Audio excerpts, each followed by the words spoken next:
Ang mabuting balita ng Panginoon, ayon kay San Lucas.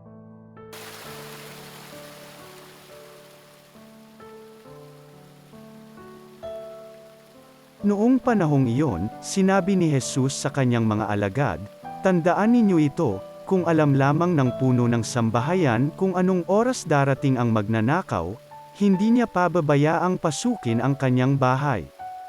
Kayo may dapat humanda, sapagkat darating ang Anak ng Tao sa oras na hindi ninyo inaasahan."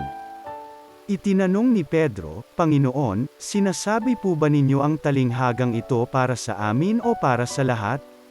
Tumugon ang Panginoon, "Sino nga ang tapat at matalinong alipin? Hindi ba siya ang pamamahalain ng kanyang Panginoon sa sambahayan nito, upang magbigay sa ibang mga alipin ng kanilang pagkain sa karampatang panahon? Mapalad ang aliping iyon, kapag dinatnan siyang gumagawa ng gayon pagbabalik ng kanyang Panginoon. Sinasabi ko sa inyo, pamamahalain siya ng kanyang Panginoon sa lahat ng ari-arian nito.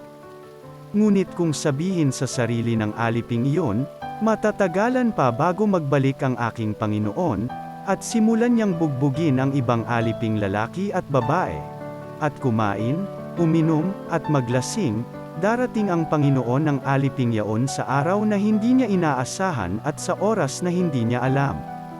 Buong higpit na parurusahan siya ng Panginoon, at isasama sa mga di tapat.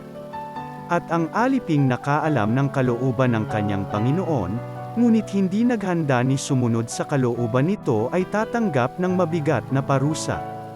Ngunit ang aliping hindi nakaalam ng kalooban ng kanyang Panginoon at gumawa ng mga bagay na nararapat niyang pagdusahan ay tatanggap ng magaang parusa. Ang binigyan ng maraming bagay ay hahanapan ng maraming bagay, at ang pinagkatiwalaan ng lalong maraming bagay ay pananagutin sa lalong maraming bagay. Ang mabuting balita ng Panginoon.